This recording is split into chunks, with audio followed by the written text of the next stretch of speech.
Boa tarde a todos.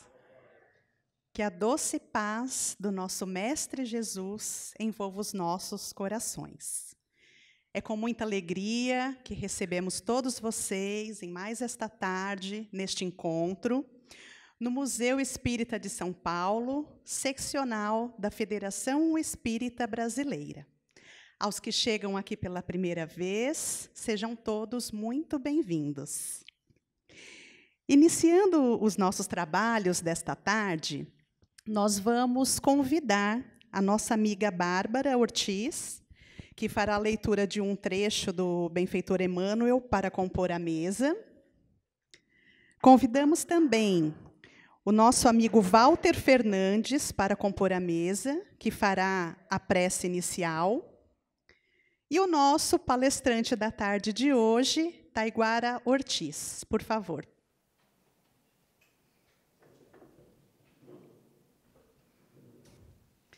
E assim como tradicionalmente nas reuniões, na Casa da Prece, de Chico Xavier, as reuniões iniciavam com uma leitura de um dos textos de Emmanuel, aqui também nós fazemos da mesma forma. E assim, então, a nossa querida Bárbara fará essa leitura para nós. Boa tarde a todos. Hoje nós vamos realizar a leitura do livro Pão Nosso, do nosso querido Emmanuel, e ficou gravado pelo Chico Xavier. A leitura é a número 17, Intercessões. Irmão, orai por nós. Paulo. Primeira carta de Tessalonicenses, capítulo 5, versículo 25. Muitas criaturas sorriem ironicamente quando se lhes falam das orações intercessoras. O homem habituou-se tanto ao automatismo teatral que encontra certas dificuldades no entendimento das mais profundas manifestações de espiritualidade. A prece intercessora, todavia, prossegue espaçando benefícios com os seus valores inalterados. Não é justo acreditar seja essa oração um incenso bajulatório a derramar-se na presença de um monarca terrestre a fim de obter termos certos valores. A súplica da intercessão é dos mais belos atos de fraternidade e constitui a emissão de forças benéficas e iluminatórias que, partindo do espírito sincero, vão ao objetivo visando, por abençoada contribuição de conforto e energia. Isso não acontece, porém, a pretexto do obséquio, mas em consequência das leis justas. O homem custa a crer na influenciação das ondas invisíveis do pensamento. Contudo, o espaço que o cerca está cheio de sons que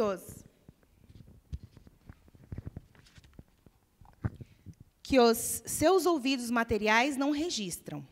Só admite o auxílio tangível. No entanto, na própria natureza física, vêem-se árvores veneradas que projetam e conservam ervas e arbustos, a lhes receberem as bênçãos da vida, se lhes tornares jamais as raízes e os troncos. Não ouvides os bens da intercessão. Jesus orava por seus discípulos e seguidores, nas horas supremas. Muito obrigada, Bárbara. Nós vamos, então, agora envolver em muita luz o nosso amigo Walter Fernandes, que fará para nós a prece inicial.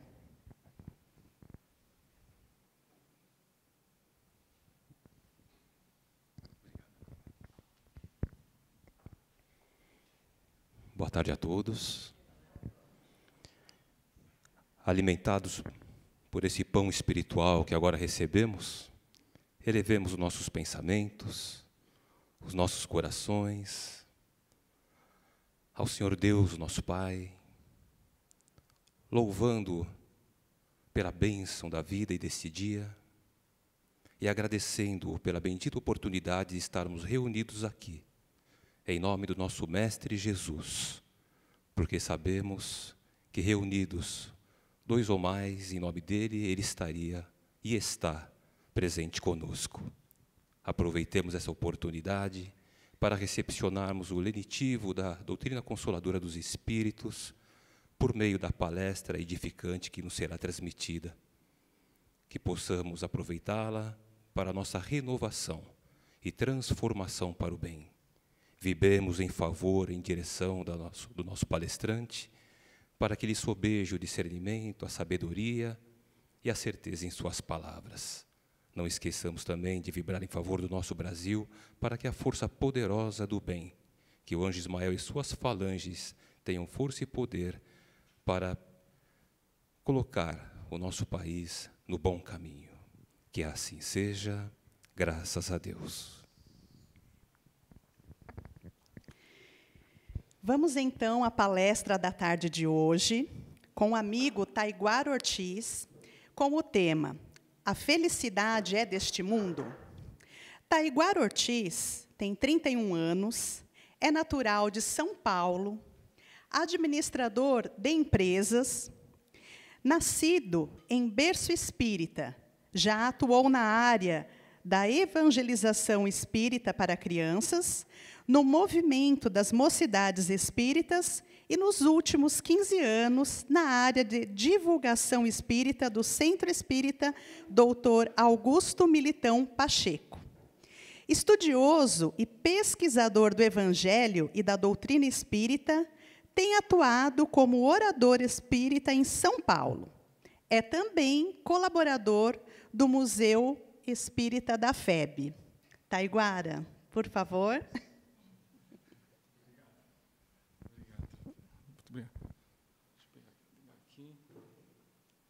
Boa tarde a todos. Que a paz e a luz do Mestre Jesus possa inspirar nossos corações, nossas mentes hoje e sempre, né?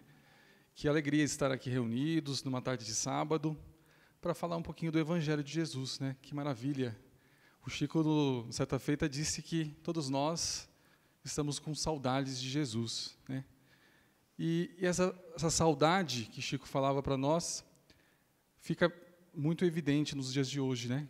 Como é importante a gente buscar essa espiritualização, esse encontro com a espiritualidade, né? Então, hoje nós estamos aqui todos com esse propósito, com esse intuito, para matarmos um pouquinho a nossa saudade de Jesus. E para conseguirmos esse feito, nós vamos falar hoje sobre felicidade. Felicidade. Será que a felicidade é deste mundo? Será que a felicidade é uma realidade? É uma ilusão? Então, essa é a provocação que a gente traz hoje para todos nós. O que é felicidade? Se eu perguntar aqui para todos nós, o que é felicidade, para qualquer plateia, aqui em outra casa, em outra religião, até mesmo nos não religiosos, todos pensam acerca da felicidade. E aí eu convido a todos que todo mundo reflita agora um pouquinho. O que é felicidade para mim? O que é felicidade para mim? Né? Quem quiser falar, pode até falar um pouquinho, não vai captar ali na câmera, mas eu repito aqui. O que é felicidade? Quem gostaria de falar um pouquinho? Arriscar.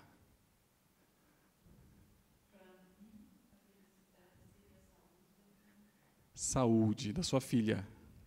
Muito bem, também, muito importante. O que mais, pessoal? Paz interior, nós vamos falar mais adiante. O que mais? E não tem resposta certa ou errada, porque lá na revista Super Interessante tem um artigo sobre isso. E surgiram várias definições, né? A vida confortável, um grande amor, sucesso, ausência de preocupações financeiras, né, no mundo materialista, saúde perfeita, presença de amigos e familiares na vida, e assim por diante, né? Nós poderíamos elencar aqui uma infinidade de definições de felicidade. A harmonia de tudo isso junto também, pode ser. Para cada um tem uma definição, né? Mas uma coisa é comum a todos nós. Cada um de nós tem a sua própria resposta e todos nós queremos a felicidade. Quem quer ser feliz aqui, levanta a mão. Né? Essa é uma premissa que nós partimos disso. Todo mundo quer ser feliz. né? É uma questão existencial, né? Da onde eu vim, por que eu estou aqui, para onde eu vou, né? Qual é a razão desta encarnação, desta vida, né? Nós não caminhamos por acaso nesse mundo, né? Então nós buscamos a felicidade. Mas nós vamos lá no conceito da felicidade no dicionário, né? Então vamos buscar o conceito do dicionário. E lá está dizendo assim, que a felicidade é a sensação real e plena e um estado de contentamento. Olha só que interessante. O dicionário nos traz uma definição muito definitiva do que é a felicidade, que é uma felicidade de um contentamento de um estado, né, pleno, que é a felicidade que nós vamos ver nos romances, nos contos de fada, né, tudo isso. E nós fomos lá na etimologia da palavra felicidade, nós vamos do latim, que significa feliz, felix, que significa fértil. Fértil no sentido de frutuoso, que dá frutos, ou seja, o que impede a vida, que a vida cesse em suas múltiplas condições e manifestações. Em outras palavras, ser feliz é dificultar o deserto, né, dos nossos sonhos. A gente sempre quer frutificar esses momentos, né, a necessidade de estar sempre em bem-estar. Que nós gostaríamos que nosso momento de bem-estar se perdurasse e fosse como se fosse, de fato, uma fertilização no germinar de um jardim, pudesse não perecer, continuar continuamente, né? Então, esse é o conceito de felicidade que nós temos, né? Sentir-se fértil na vida, vitalidade, plenitude. Então, essa é a fonte dos nossos filósofos desse livro aqui, Não se Desespere, do Mário Sérgio Cortella. Interessante, nós vimos agora a definição, e aí nós vamos então lá no Espiritismo, vamos ver o que o Espiritismo fala sobre a felicidade. No capítulo 5, todos nós fomos pesquisar o Evangelho, no capítulo 5, bem-aventurados os aflitos, o item 20, nós vamos encontrar a felicidade não é deste mundo. Ora, aí você vai falar assim, tá, Iguala, você falou agora que felicidade tem toda essa definição, mas por que será que então os espíritos, a espiritualidade nos traz a felicidade dentro de um tema da aflição? Por que a felicidade está no bem-aventurados os aflitos? Numa leitura rápida, nós vamos pensar, então, tem uma incoerência, porque bem-aventurados, então, felizes são aqueles que são aflitos. E a felicidade não é deste mundo. Então, Deus quer que a gente sofra? Essa é a provocação que a gente faz agora. Será que esse é o conceito que a gente abre o Evangelho, começa assim, não sou feliz, a felicidade não é para mim. Muitos de nós falamos isso, o Evangelho até coloca isso para a gente, né? Mas é exatamente o contrário que a doutrina quer nos trazer. Bem-aventurados, felizes são aqueles que são aflitos, não por serem aflitos, porque a dor em si não evolui em nada. A nossa ação perante a dor, a nossa reação àquilo que vai fazer da gente resignado e de fato, feliz. Por isso que a felicidade está nesse capítulo, para a gente refletir sobre o homem no mundo, se ele está no mundo, como ele vai ser feliz com as aflições, diante das aflições, numa vida material, né? Então, é exatamente isso que nós vamos trazer. Que mundos são esses? A felicidade não é deste mundo, mas ela é, então, de qual mundo, né? Então, nós vamos trazer aqui de maneira bem sumarizada, bem resumida, que tem um detalhe infinito aqui de literaturas, falando sobre a ordem dos espíritos, os tipos das evoluções. Mas aqui um esquema simplificado nos diz que hoje nós não podemos ser felizes nessa plenitude, porque nós estamos nessa terceira ordem de espíritos ainda imperfeitos, né? Que ainda vivemos num mundo em que predomina-se a ignorância, o desejo do mal e todas as paixões ainda negativas. Mas nós vamos evoluir para uma segunda ordem, que aí o desejo do bem vai crescer em nós e vamos chegar à plenitude de espíritos puros, chegando à perfeição, porque todos estamos fadados à perfeição. Do átomo ao arcanjo, todos nós evoluímos. E aí a felicidade vai ser proporcional a esse nosso grau evolutivo, né? Conforme nós formos adiantando nossos degraus na escada evolutiva, vamos ficando mais felizes. O Dr. Bezerra de Menezes nos fala que o nosso mundo de expiações e provas, né, lembrando que expiação é com X, que é cumprir pena, né, nós estamos aqui no reformatório divino, né, e que reformatório maravilhoso, que nós temos natureza, nós temos crianças sorrindo, nós temos tecnologia, pensamento, conhecimento. Então, e o Dr. Bezerra nos fala que nós estamos na oficina de Deus, estamos no estágio da oficina de Deus, estamos aqui para sermos consertados mesmo, né, enquanto espíritos. Então, cabe a nós amenizarmos todos esses males e tentarmos ser felizes. Essa é a mensagem, né? E aí eu gosto muito de uma frase, que nem é do meio espírita, mas ela fala muito sobre nós. Nós não somos seres humanos vivendo uma experiência espiritual.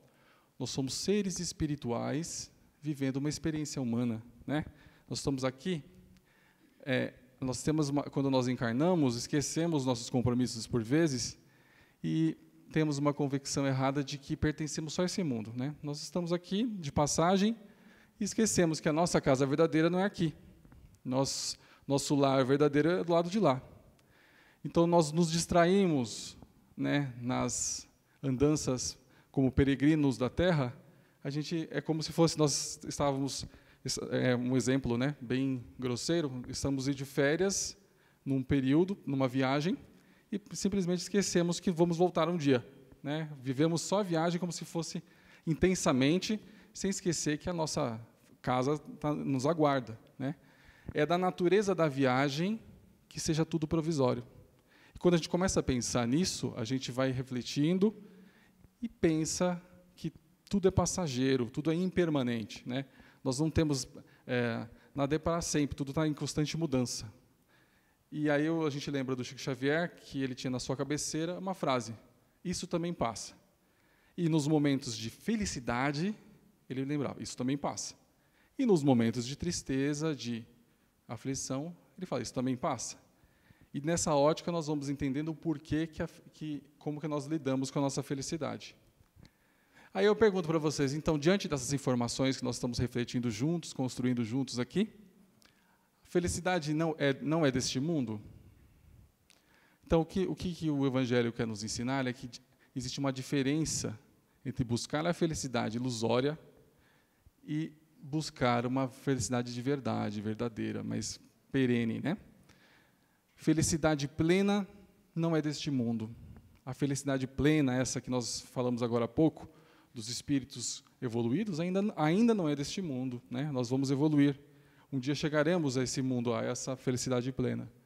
Mas nós podemos, não pode ainda gozar, mas vamos chegar um dia a esse estágio.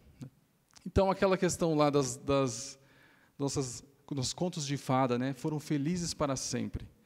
No mundo de expiações e provas, ainda não é possível dizer isso. Mas um dia nós poderemos, quem sabe, falar isso. Aí agora vamos discutir um pouquinho, trazendo a codificação espírita sobre esse tema, né? O que a codificação nos traz aqui de conhecimento? O homem pode gozar, na questão 920, né? O homem pode gozar de completa felicidade na Terra? Aí o Espírito da Verdade nos diz: não, porque a vida lhe foi dada como prova e expiação, tudo que a gente falou agora há pouco. Mas depende dele amenizar seus males e ser tão feliz quanto possível na Terra. Ou seja, ele está dizendo assim, nesse degrau que vocês se encontram, não, mas é possível sim ser feliz. Aí o Kardec, muito inteligente como sempre, na questão 921, ele reforça essa pergunta e de outra forma. Concebe-se que o homem será feliz na Terra, quando a humanidade estiver transformada.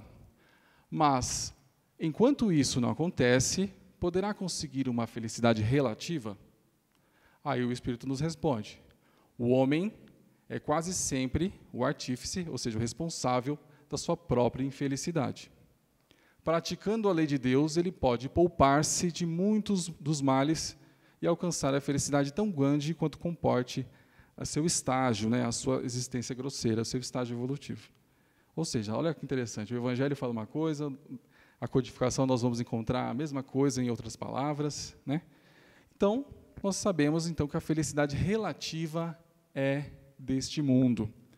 E aí eu vou trazer uma reflexão, aqui dando a fonte, do Dr. Décio Iandoli, que é um palestrante espírita, médico, fantástico, ele nos traz uma reflexão sobre isso, sobre esse tema. E ele nos difere um pouco de a alegria da felicidade. É importante a gente discernir e trazer esse conceito agora, né? Ele fala para a gente que nós temos a tendência de trabalhar com antagonismos. Por exemplo, Deus e o diabo, o inferno, o céu e o inferno, né? E nem tudo na vida tem antagonismos. As coisas grandiosas não têm antagonismo. E aí ele nos fala assim, o que é o mal? O mal é a ausência do bem, né? O que é o ódio? O ódio é a ausência do amor.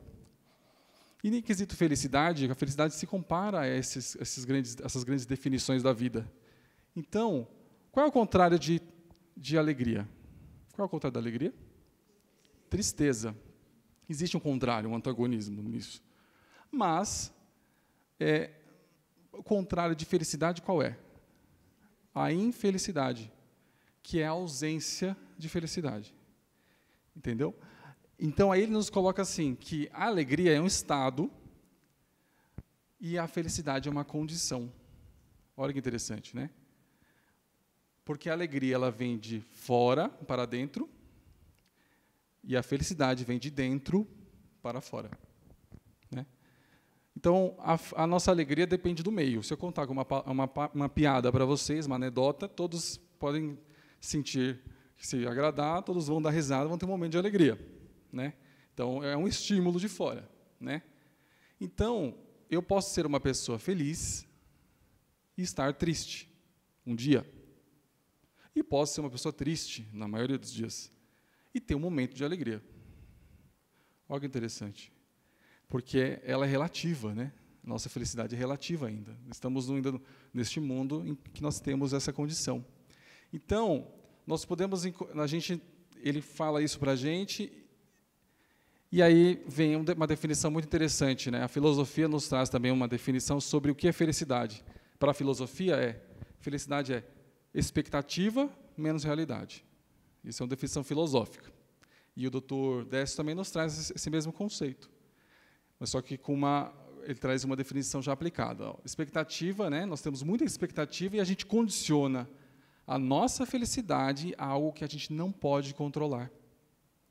A gente controla em coisas que a gente não tem aquele controle, porque são momentos, então nós não temos essa rédea da situação, né? Temos que nutrir objetivos, não expectativas, que dependam. Todos os nossos objetivos dependem de nós, né? Se a gente basear nossa felicidade na ação do outro, aí gera sofrimento, gera aflição. Por isso, bem-aventurados os aflitos, né? Então, a gente tem que começar a pensar: nossa felicidade, eu estou trabalhando para a minha felicidade ou espero que as pessoas me façam feliz, né? Aquela frase, vem me fazer feliz, né? O príncipe encantado, né? As definições nossas errôneas de que os outros vão fazer-nos felizes, sendo que nós somos os artífices da nossa derrocada ou da nossa glória. Somos responsáveis, né? Então, é uma definição bem interessante.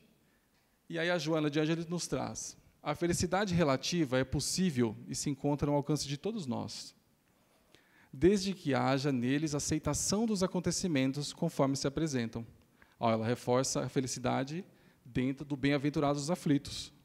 O que vai nos mudar e vai nos conquistar a felicidade é a resignação perante os problemas que a vida nos coloca, ou que a gente mesmo nos traz em pauta, em experiências passadas, de outras vidas, e assim por diante, né?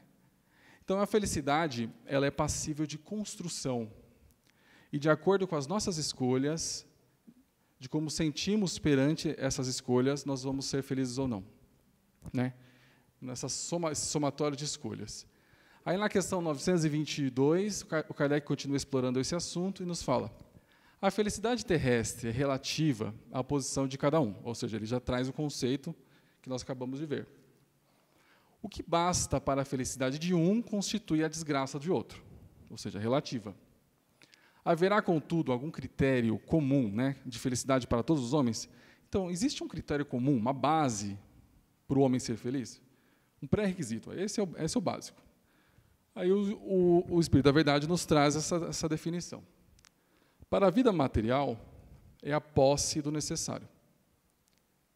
Para a vida moral, espiritual, leia-se espiritual também, a consciência tranquila e a fé no futuro. Olha que interessante, né? E aí a gente tem um jornal espírita de Matão, né, do Orson Carrara, ele fez uma brincadeira. Ele fez uma fórmula, a fórmula da felicidade. Como se fosse, de fato, uma brincadeira, uma grande brincadeira, só para a gente fixar, né?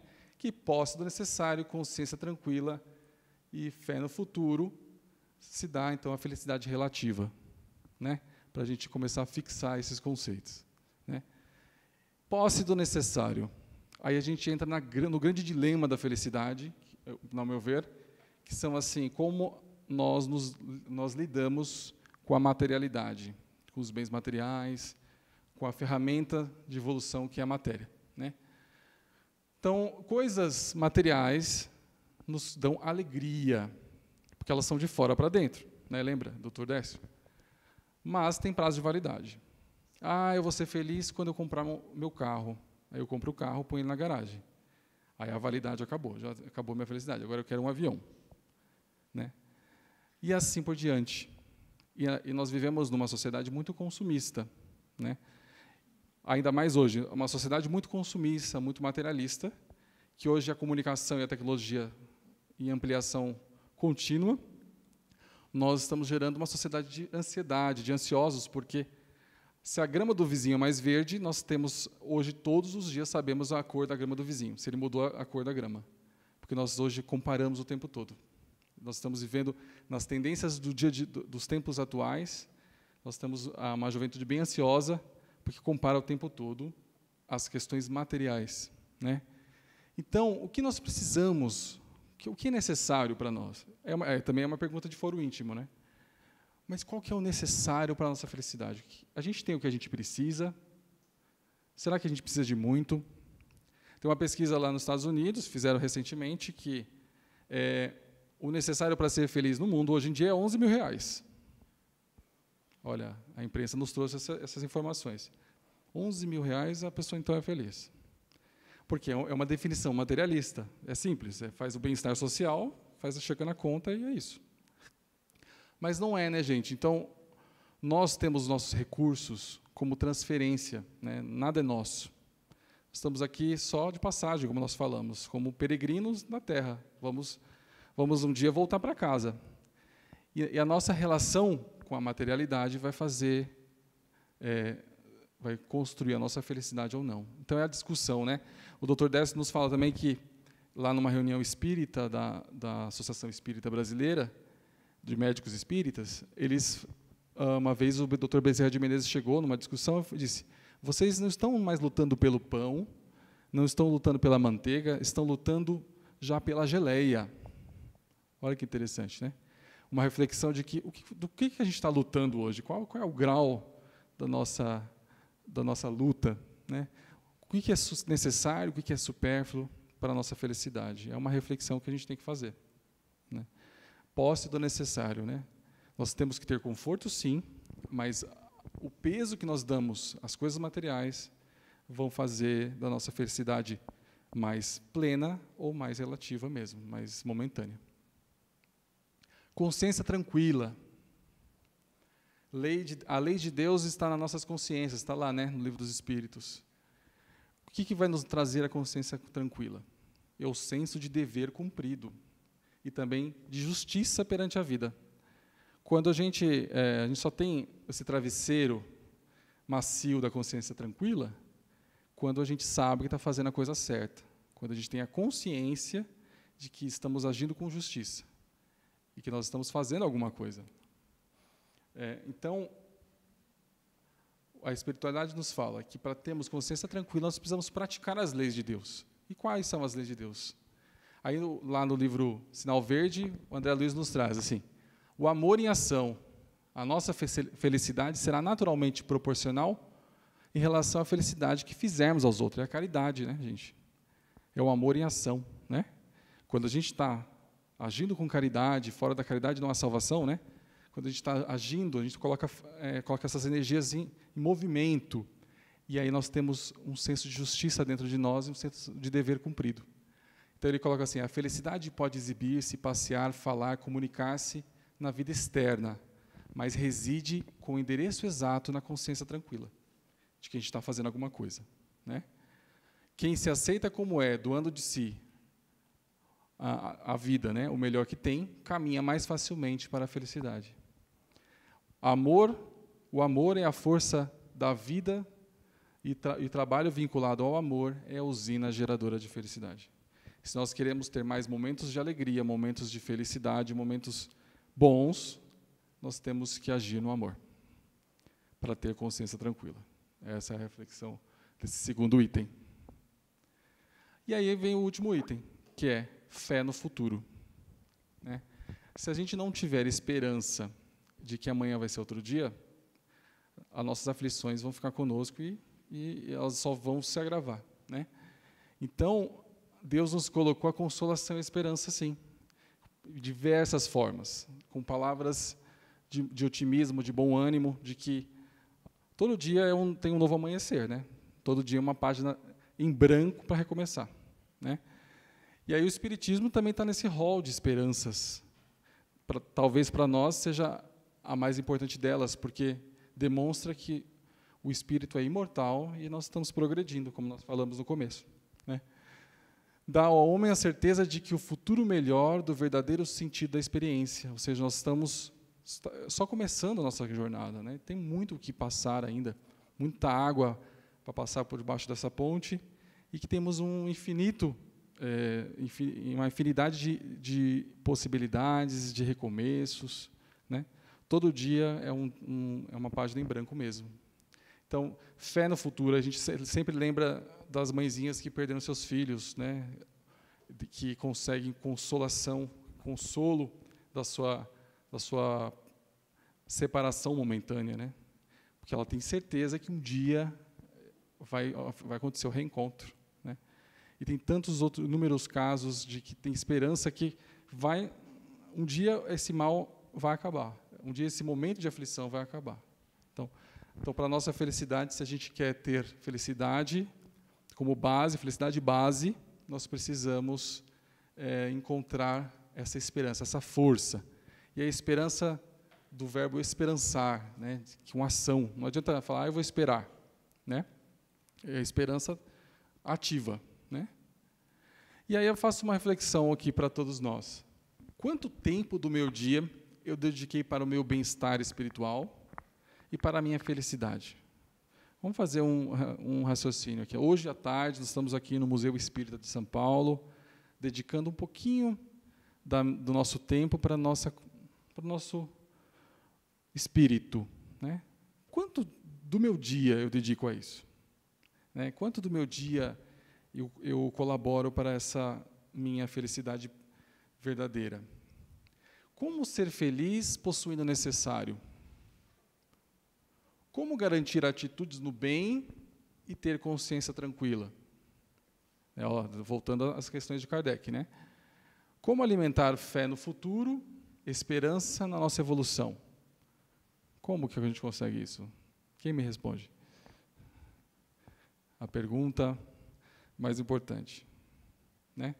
Aí nós vamos lá, o Kardec vai nos dizer também, somente o progresso moral pode assegurar aos homens a felicidade na Terra, refreando, né, as suas paixões más. Então, passa por nossa transformação moral. E como se dá essa transformação moral? Através da nossa reforma íntima.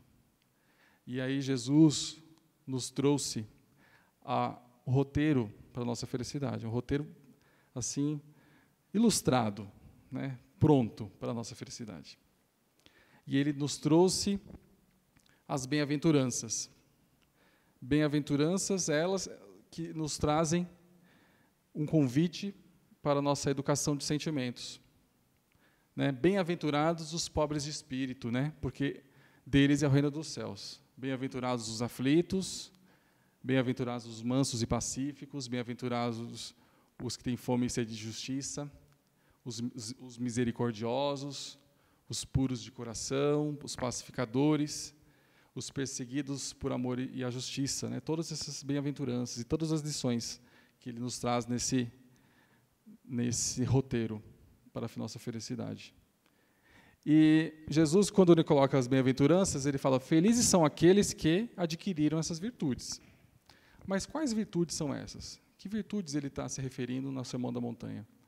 E aí, claramente, nós vamos pegar como referência o livro O Código do Monte, do Dr. Sérgio Oliveira, que é um livro muito bom, que recomendo a todos a leitura, que é um livro que nos traz uma reflexão sobre que virtudes poderiam ser encaixadas em cada uma das bem-aventuranças. Como roteiro mesmo, né? O Mahatma Gandhi disse que, toda essa frase é bem conhecida, né? Se tivesse destruído todos os livros sagrados da humanidade e se sobrasse só apenas o Sermão da Montanha, nada estaria perdido. Ou seja, como roteiro para a humanidade, para a felicidade de qualquer religião, independentemente de qualquer coisa, né? Então, é tão importante essa mensagem do Cristo. Então, nossa receita de felicidade, então, é desenvolver essas virtudes. Então, quem são os pobres de espírito na bem-aventurança? Ele nos traz que seria, então, que sentimento, que virtude seria necessária para a nossa felicidade? A primeira delas é a humildade. Quando a gente quer ser feliz e quer se reformar, o primeiro passo é reconhecer que estamos errados.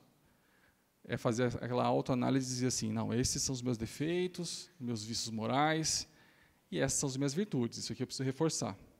E quando você nos traz, quando nós entendemos que o primeiro passo é ter essa abertura de pensamento perante a vida, nós vamos começar a nossa reforma íntima. Se a gente falar assim, síndrome de Gabriela, né? Eu nasci assim, eu cresci assim, vou morrer assim, Gabriela, né? E a gente nunca vai mudar. O primeiro passo, então, para a nossa transformação é desenvolver esse sentimento, essa virtude, a humildade. O segundo passo, os aflitos. Bem-aventurados os aflitos, porque serão consolados. A aflição em si não é uma virtude. O que é uma virtude de verdade é a resignação perante o sofrimento, perante a dor, né? Como nós enfrentamos as lições que a vida nos coloca, ou que a gente mesmo a gente cria para a gente mesmo, né? Como a gente enfrenta aqueles problemas? Eu me revolto ou eu supero? Né? Com fé e força, coragem. Esse é o convite. Resignação. Terceiro, mansos e pacíficos, a mansuetude, né? Bem-aventurados os mansos e pacíficos, porque eles herdarão a terra. Que terra é essa que ele nos fala?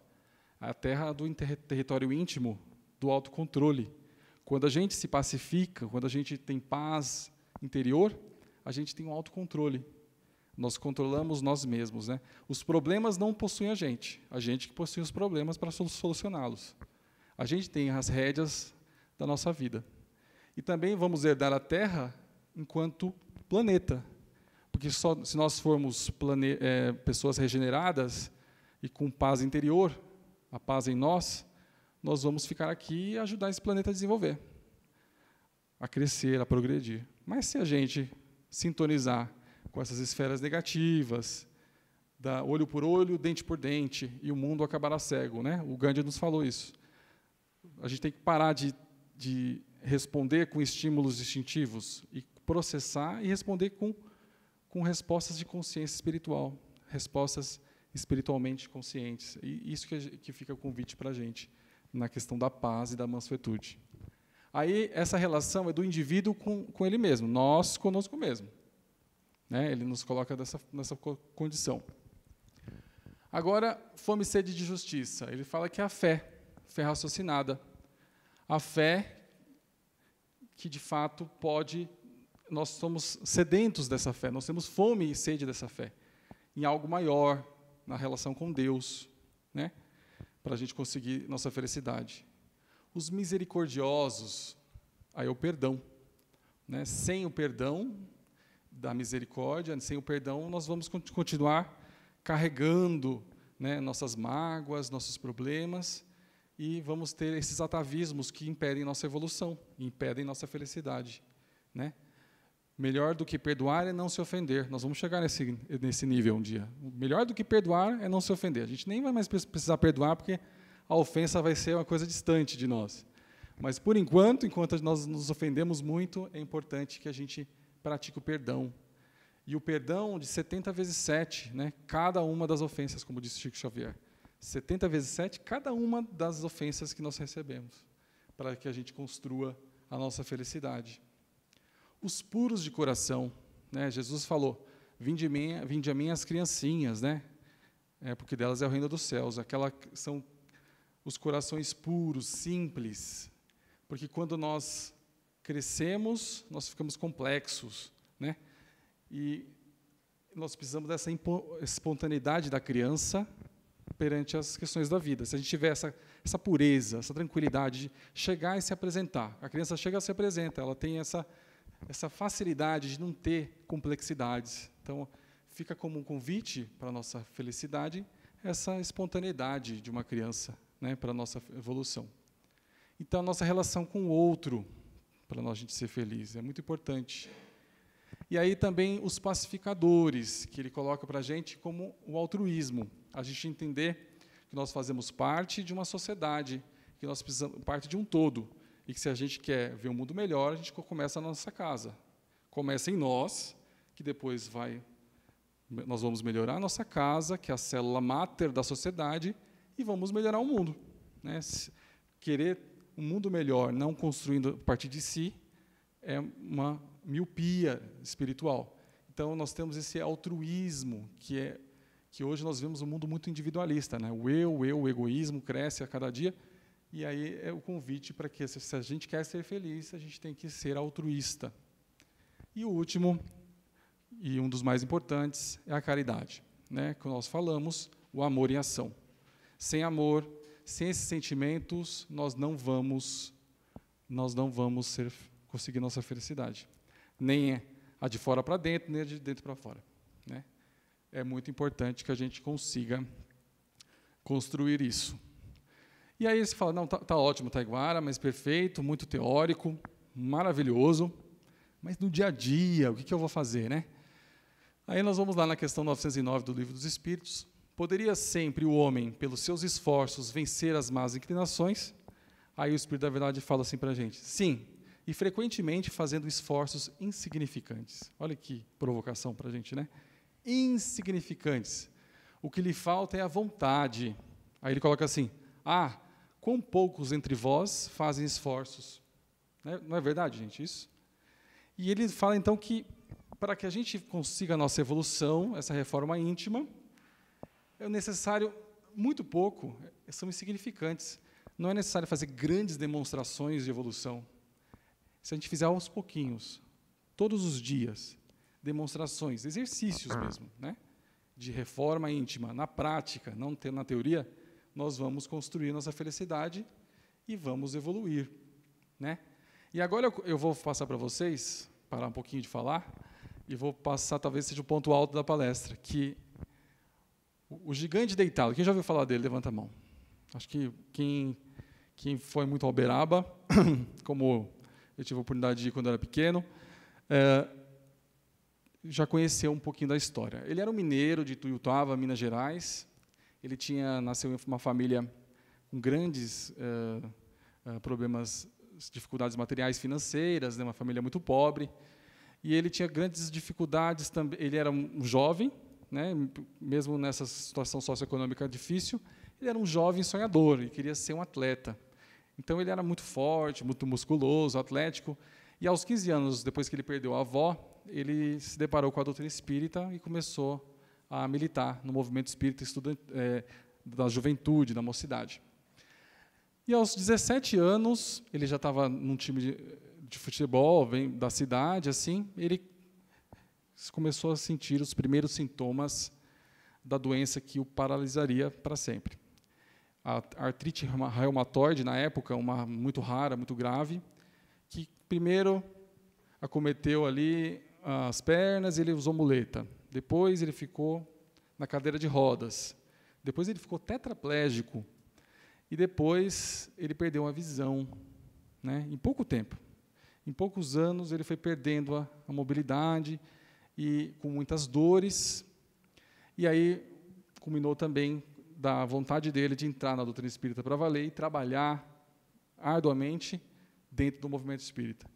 E aí esse grande espírito que nós podemos ter como lição de felicidade, que construiu a felicidade com a posse do necessário, para ele foi suficiente, né, com consciência tranquila, porque agiu no bem, e com muita fé no futuro, ele nos traz um exemplo, né, porque depois de 30 anos trabalhando, ele fundou 3 centros espíritas, uma creche, escreveu 6 livros, e viajou o Brasil inteiro, numa maca, cego, fazendo palestras maravilhosas como essa que a gente vai assistir agora, um trechinho, né?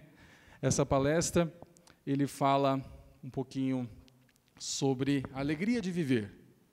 Vamos escutar um pouquinho o gigante deitado. Sofreu uma pneumonia, caiu há pouco tempo, fraturou 2 costelas, é reumático, tem labirintite, sofreu 7 cirurgias, já foi tuberculoso. Por que Bezerra de Menezes, Emmanuel e outros beneméritos da espiritualidade nunca rasgou seu corpo, fazendo nele uma cirurgia de milagre?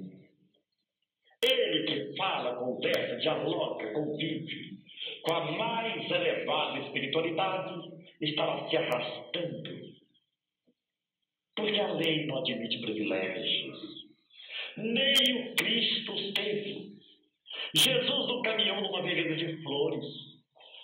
3, 4 estações: a manjedoura, o horto, o sinédrio e o Calvário. Jesus não transitou com facilidades. Ele mesmo afirmara: eu não tenho uma pedra onde reclinar a cabeça. Se hoje nós temos uma cama macia, um travesseiro macio, nós possuímos mais do que o Senhor da vida, que não os teve. E a morte desonrosa, humilhante, que era dada a criminosos e ladrões, ele passou por tudo isso. Abandonado, traído, injuriado, escarnecido, vilipendiado, ele permaneceu sereno, amando, perdoando e servindo um tanto mais. Então, por nossa vez, não vamos aguardar céu azul, sol brilhante, rede macia, casa branca na colina, brisa fresca e nenhuma contrariedade, porque nós nunca vamos encontrar isto na terra. Vamos caminhar no ultimato das dores, dos açoites, das tempestades, mas temos de caminhar, temos de servir um tanto mais. Lembramos o Chico, quando nós dissemos a ele, e naquela noite a nossa voz era outra, porque o nosso cardiologista havia nos intimidado. Seu coração está por um fio. Para vocês terem ideia, nós usamos às vezes 20 ordens por dia. Quando chegamos ao Uberaba, o Chico nos perguntou: como vai, meu filho? Eu: bem, Chico. Como vai, meu filho? Mais ou menos, Chico. E por que foi com você? Chico, médico, eu estou viajando no meu atestado de óbito. Meu coração está por um fio. Ele sorriu e disse: ah, benditos fios. Existe fio de nylon, fio de aço. Porque o irmão está nos dizendo que o trabalho do bem engrossa o fio. Por isso que às vezes o cidadão já era para partir, mas está com um fio grosso ainda. Parece teimosos, mas é o bem. É o trabalho do bem que nos sustenta o fio. Então, para despedir o disse: Chico, muita paz. Ele falou: corta o Z. Muita paz. E mais serviço.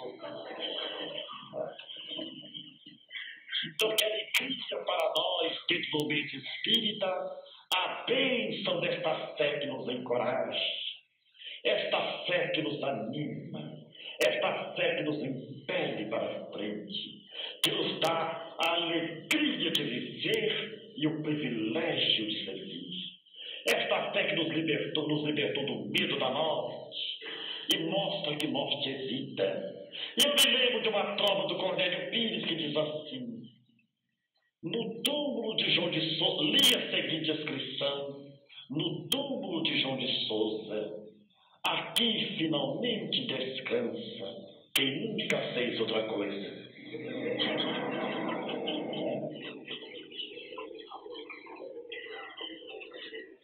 Então, queridos, vamos trabalhar, vamos aproveitar o restinho da reencarnação. Minha mãe é uma mulher analfabeta de 82 anos, mas de espírito muito inteligente. Ela chegou perto de mim e disse: você vai viajar outra vez? Eu falei: vou. Meu filho, eu não entendo. Eu estou quase acreditando nesta reencarnação que você tanto fala. Eu falei: por quê, mãe? Eu não tenho 9 filhos. Eu falei: tenho. Dos 9, você não é o único paralítico? Eu falei: sou. Pois é o único que não para em casa.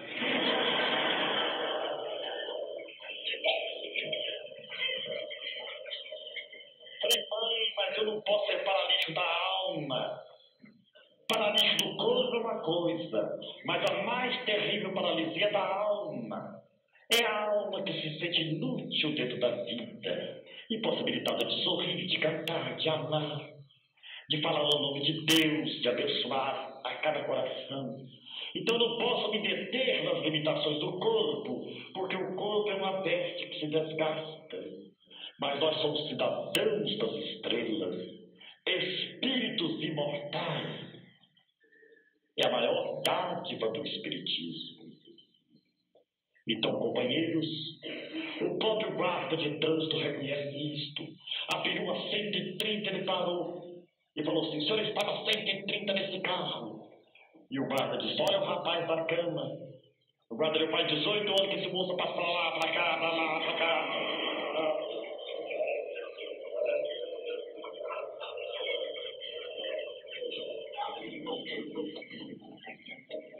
Então nós viemos felizes a Maringá para trazer esse abraço espírita, esta fraternidade espírita, esta mensagem espírita de mais trabalho, de mais amor, de mais alegria no viver, porque o espírita tem que ter alegria de viver, porque Jair Presente diz: espírita de cara feia da zebra. Então nós temos de mostrar o nosso contentamento dentro da reencarnação e trabalharmos um tanto mais, porque amanhã, meus irmãos, nós achamos que estamos preparados para partir. Mas eu vou contar um fato rápido para vocês. Numa madrugada, os espíritos chegaram para me fazer uma visita.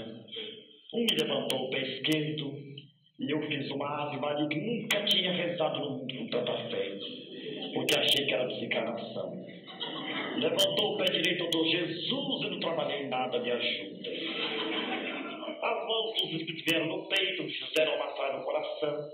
Eu dou: mãe, me perdoa se não fui um bom filho, me ajuda.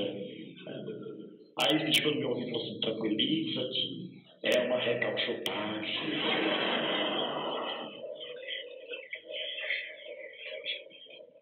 Então, gente, a gente tem que trabalhar muito. Porque se 60 anos de Chico foi 6 minutos, como nós estamos? Então vamos trabalhar, porque como afirmou o médio de Pedro Leopoldo: meu filho, quem não trabalha, dá trabalho. Então vamos trabalhar, e o Evangelho é um convite vivo de oportunidades, para que todos nós, espíritas hoje e amanhã, sejamos os trabalhadores conscientes de nossas responsabilidades, porque tudo passa, menos o tesouro das horas perdidas. Que o Senhor nos abençoe. Tudo passa, né? Você viu que ele falou? Menos o tesouro das horas perdidas. Olha isso, né, gente? Ele foi uma lição de vida, né, para todos nós, mas não só de superação, mas também de espiritualidade, né? Ele construiu a sua felicidade com bom humor, um humor impressionante, né? Quem teve acesso ao livro, conta a biografia dele, muitas histórias que ele encarava a vida com humor, com alegria e com felicidade. Ele pode dizer que ele encarou com felicidade a vida, porque ele não tinha muitos estímulos positivos de fora para dentro, mas ele fazia com que as pessoas saíssem melhores das suas palestras, mesmo passando pelas aflições. Bem-aventurados os aflitos, felizes são aqueles que sofrem, felizes são aqueles que têm a oportunidade de trabalhar e superar isso, né? E ele nos ensinou isso, nos legou isso, né? Jerônimo Mendonça, esqueci de falar, né?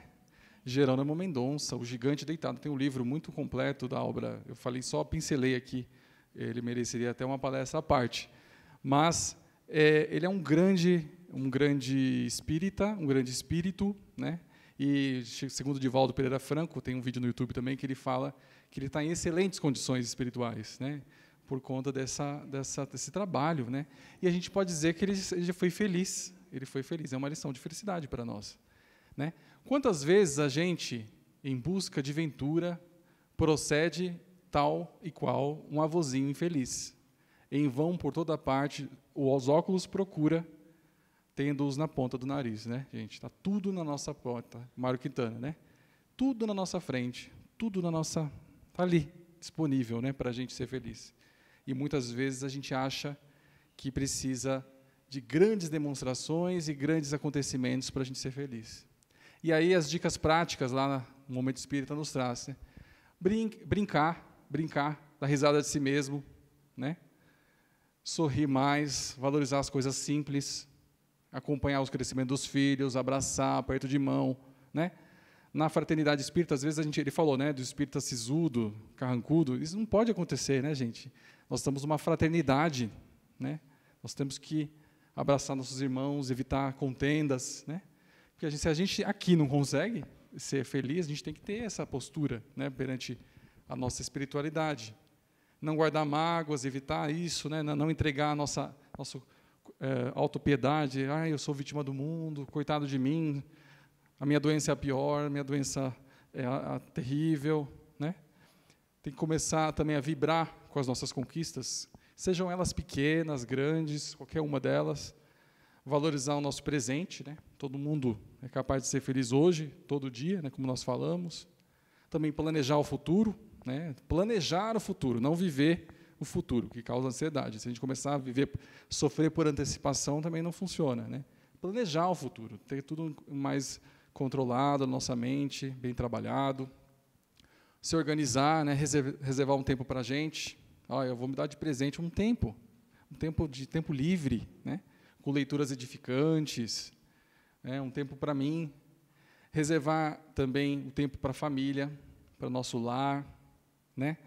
Reservar um tempo também para as obras sociais, para a caridade, né? Nós não podemos fazer caridade com hora marcada. Não, vou estar lá tal dia, vou embora rapidinho, né? A caridade é muito maior do que o trabalho em si social, né? Às vezes, se eu não puder ir e vibrar para que seja da melhor forma possível, eu estou fazendo caridade. Porque não é assim só o trabalho em si, é a nossa intenção, nosso sentimento, nossa vibração perante aquele trabalho. Tem que ter essa vontade, esse bom ânimo de servir, né? Que ele falou, né? O privilégio de que nós podemos servir. Então, gente, em resumo, a felicidade sim é possível, a felicidade relativa. A felicidade plena não é deste mundo, porque nós estamos no mundo de provas e expiações, mas podemos ser felizes o máximo possível nessa felicidade relativa. Mas a gente procura a felicidade fora de nós, e a felicidade está dentro de nós, como nós falamos. E neste panorama somente nós poderemos mudar se nós descobrirmos que nós somos donos do nosso próprio destino, está nas nossas mãos, né? Agindo no sentido de administrarmos nossa vida, libertando-nos, né, da matéria, da nossa posse à matéria, das paixões e dos instintos, e dando lugar aí à consciência espiritual, e vivenciando o Evangelho de Jesus. Mais do que estudando, é vivenciando o Evangelho de Jesus, né? São Francisco nos fala, né? Ide pregai o Evangelho, se necessário, use palavras, né? Porque o Evangelho de Jesus, esses sentimentos que ele nos ensinou, nos legou, devem ser mostrados na prática. As pessoas têm que ler o Evangelho não no livro, mas ler nas nossas ações. Porque se o Emmanuel nos fala, né, a palavra convence, mas o exemplo arrasta. Se nós quisermos, de fato, ser felizes num mundo melhor, nós precisamos começar a vivenciar o Evangelho de verdade, para sermos felizes. Então, nessa conclusão, a gente vai terminar com o Chico Xavier. Né? Eu tive a feliz oportunidade de ir algumas vezes, quando era pequeno, para Uberaba, mas eu não tinha dimensão do que era o Chico Xavier. Hoje eu me arrependo, eu era muito pequeno. Mas, assim, minha mãe fala, todas as pessoas falam, né? O Oceano tem uma obra vasta, sabe, da grandiosidade desse ser, que nos ensinou, deu as pistas práticas ali para a gente, cotidianas, de como ser feliz. Né? Então, ele coloca assim, no mundo, a fórmula para encontrar a felicidade, com esplendor, é uma gota de verdade dentro de 1 litro de amor. Ou seja, muito amor, né? Muito sentimento. E aí nós vamos entender o porquê que o Chico foi tão feliz e nos legou essa felicidade, porque todos nós somos felizes quando nos deparamos como ele vivenciava o Evangelho de Jesus. Nós vamos contar agora a história do Jorge, muitos de vocês conhecem, a gente pede permissão para repetir, porque é uma história que nós gostaríamos de terminar essa tarde de sábado com essa reflexão sobre a felicidade, trazendo essa história que é das mais emocionantes e mais bonitas, dizendo que a gente pode e deve ser feliz. Ele disse, quem tocou as minhas vestes? Simão Pedro disse, o senhor vai querer saber quem tocou as suas vestes? Bem vês que a multidão te comprime. Não, Simão, alguém tocou as minhas vestes porque de mim saiu uma virtude. Então a multidão cercava Jesus. Quem leu o Novo Testamento sabe. Zaqueu, que segundo a narrativa evangélica era um homem de pequena estatura, mas era tanta gente em volta de Jesus que ele não conseguia ver Jesus. Então ele se formou para onde Jesus ia, correu na frente, subiu num sicômoro, uma árvore. Pelo menos ele ia ver o profeta famoso que ia passar ali debaixo da árvore. Quando Jesus vai passando debaixo da árvore, ele olha para cima e diz, Zaqueu, desce depressa, porque hoje me importa hospedar na tua casa. Gente, eu acho que Zaqueu não desceu, ele deve ter caído da árvore. Porque ele só queria ver Jesus. Jesus fala com ele, diz que vai se hospedar na casa dele. No entanto, Zaqueu, posto na presença do Senhor, diz, Senhor, se eu prejudiquei alguém, eu vou devolver quadruplicadamente. Uma vez Jesus estava numa casa, era tanta gente na rua, quase estrada empoeirada, a casa estava cercada de gente, pisoteando a horta, as flores. Tentaram introduzir um paralítico e não conseguia, porque ninguém arredava pé. Aí ataram o paralítico numa corda, destelharam um canto da casa e desceram o paralítico pela corda. Então a casa do Chico me fez recordar essa casa que Jesus estava. A multidão lá fora, o povo se comprimindo, pisando nos seus canteiros de flores, aquele entra e sai. E ele estava olhando para mim, esperando a resposta. Eu olhei para ele e falei, ô Chico, eu acho que eles estão com saudade de Jesus. Ele olhou para mim assim, acho que ficou tão surpreso com a minha resposta, e eu mais ainda, né? Mas ele continuou atendendo a multidão. Todo mundo beijava a mão dele e ele beijava a mão de todo mundo. Isso já era quase meia-noite, tinha começado 7h30, 19h30, os lábios do Chico estavam ralados, sangrando. Eu fiquei com tanta pena daquele homem, nos seus 88 anos, beijando a mão de todo mundo. Eu disse, ó Chico, por que você beija a mão deles? A força e a humildade da tua resposta continuará sacudindo-me e emocionando-me para sempre. Ele disse, porque eu não posso me curvar para beijar os pés. Ai, aquilo me doeu até, né? Então, para mim era o representante de Nosso Senhor na Terra, né? Nesses 33 anos que eu vim a Uberaba, eu conheci muita gente. Gente boa, gente meio boa e gente menos boa.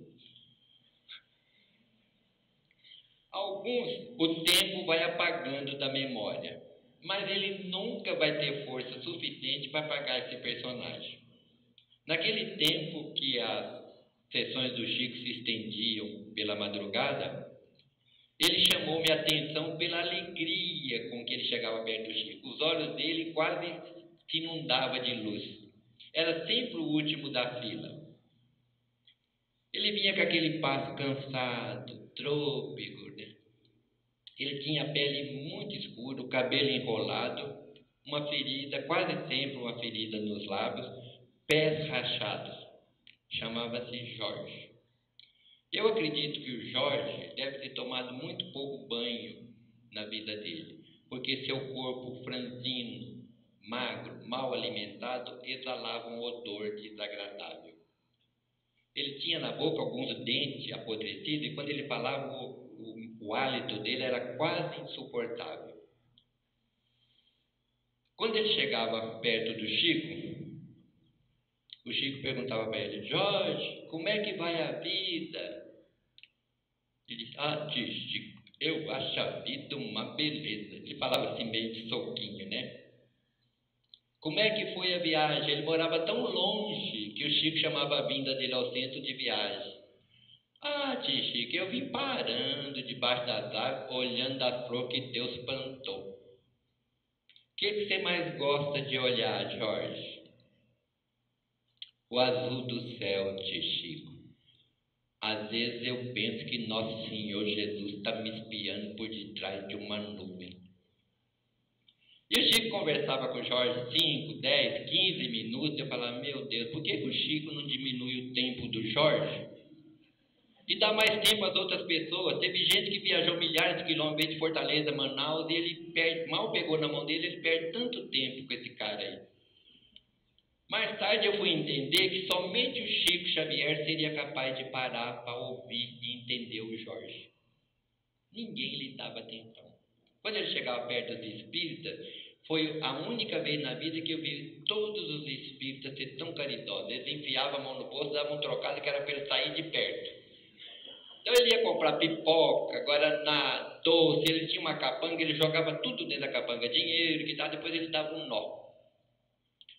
Aí eu falei: bom, agora acabou. Aí o Chico falava: agora o nosso Jorge vai declamar uns versos. Eu chegava até a me virar na cadeira assim, né? Aí o Jorge declamava 2, 3 versos. Eu falava: agora acabou. Aí o Chico falava assim: agora para nossa despedida, declama aquele que eu mais gosto. Ele falava: qual, tio Chico? Aí o Chico falava: aquele da moça que você ia roubar. Ele falava: tio Chico, eu já me lembrei. Ele tinha um paletó de casimira, ele botoava o seu único botão apertando aquele corpo sofrido, né? Naquela hora da madrugada, o centro do Chico continuava esfervilhando de gente. Todo mundo queria ver a conversa dele com o Jorge, né? Aí o Jorge olhava para ver se estava todo mundo olhando para ele e sapecava assim, inflado de orgulho. Menina, penteie o cabelo. Joga as tranças para cacunda. Queira Deus que eu não te leve de domingo para segunda. O Chico ria, a gente ria, o Jorge ria, mas mesmo assim o riso do Jorge era um riso dorido, porque os lábios dilatavam, a ferida sangrava. Aí ele se aproximava do Chico e dava uma importância para ele, que nesse ano todo eu nunca consegui ver, ele jogava dentro do embornal e amarrava. Aí ele beijava a mão do Chico, o Chico beijava a mão dele, beijava os dois lados do rosto do Jorge, ao que ele retribuía beijando os dois lados do rosto do Chico, onde ficava uma mancha de sangue. Ele falava quase dentro do nariz do Chico.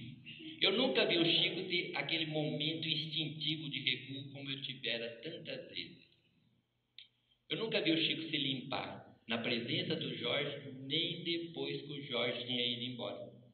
Eu que muitas vezes na casa lá do Chico pegava um pano de prato, molhava na torneira e limpava o que nós chamávamos carinhosamente de o beijo do Jorge. Eu não saberia dizer quantas vezes eu pensei em levar um chinelo para o Jorge, uma camisa, uma botina. Quando eu lembrava, eu não sabia o número. Falava: na próxima vez eu pergunto. E o tempo foi passando, eu não levei nada. Não levei nada e me lembro do apóstolo Paulo: façamos o bem enquanto temos tempo. De repente, fica tarde demais.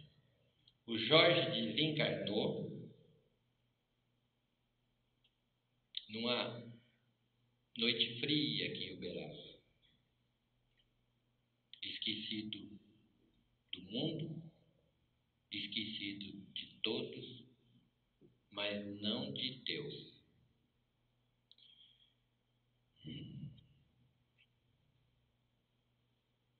Contou-me o Chico Xavier, na presença do Bacelli e da Márcia, contou-nos. Eu me lembro perfeitamente que o Bacelli falava assim, este é meu. Eu falava, não, esse quem vai contar sou eu, né? A Márcia dizia assim, vocês vão brigar por causa desse caso do Chico. Lembra disso? Aí, o Chico contou-nos que a personalidade sublime de nosso Senhor Jesus Cristo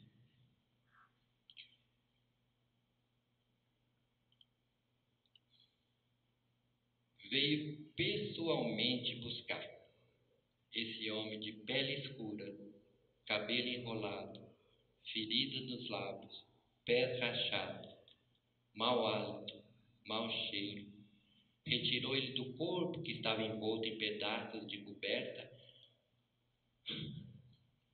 aconchegou-o de encontro ao peito e voou com ele para o espaço, como se carregasse o mais querido dos seus filhos. Não vos deixarei órfãos, estarei convosco até o fim dos séculos. Ele não faria uma promessa que não pudesse cumprir. Então, gente, com esse vídeo a gente termina fazendo essa reflexão final, dizendo que se é possível, né? Chico Xavier conseguiu lá em Uberaba, quantas vezes muitas pessoas relatam que lá a fraternidade era... Quando você vai para Uberaba até hoje, essas energias até hoje perduram por lá, assim. Nós temos essa fraternidade, essa felicidade, né? Quando você terminava um trabalho de psicografia, todo mundo tinha uma sensação de bem-estar espiritual. Era essa felicidade que o Chico construiu aqui, né? Construiu ali uma ilha de excelência, de felicidade, para que a gente pudesse se inspirar e, a partir daí, construir a nossa, né? Então, fica como um grande exemplo, né, na Casa da Prece, o trabalho que o Chico Xavier nos legou, de construção da nossa felicidade. Tá bom? Então, essa é a reflexão da tarde de hoje. Muito obrigado pela paciência, pela generosidade de todos. Que a paz de Jesus nos acompanhe hoje e sempre. Obrigado. Nossos agradecimentos ao nosso amigo Taiguara Ortiz, que nesta tarde trouxe esse tema tão importante para nós, né? A felicidade que todos nós buscamos, que trouxe esse convite de buscarmos essa felicidade e que só depende de nós, né?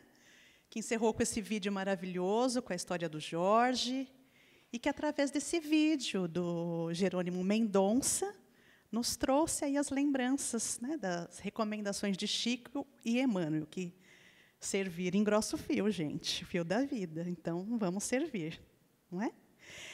Nós vamos encerrando as nossas atividades da tarde de hoje. Informamos que, após a prece final, nós teremos um café ali no nosso saguão de fora. E, antes do café, quem quiser, né, também podem participar do passe. Tá bom? Então, agora nós convidamos para a prece final o nosso amigo José Roberto Xavier de Paula. Vamos envolvê-lo com muita luz para fazer este momento a nós.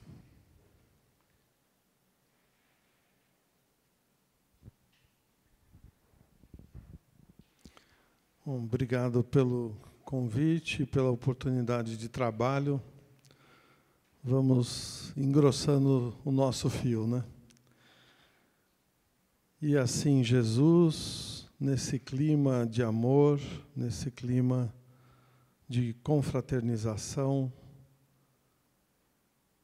nós agradecemos pela oportunidade no dia de hoje, desta reflexão a respeito da felicidade e da oportunidade que temos aqui reencarnados de trabalharmos, como diz André Luiz, todo dia é dia de fazer destino, de construirmos a nossa felicidade, servindo a Deus, servindo ao próximo, amando a Deus e amando ao próximo como a nós mesmos.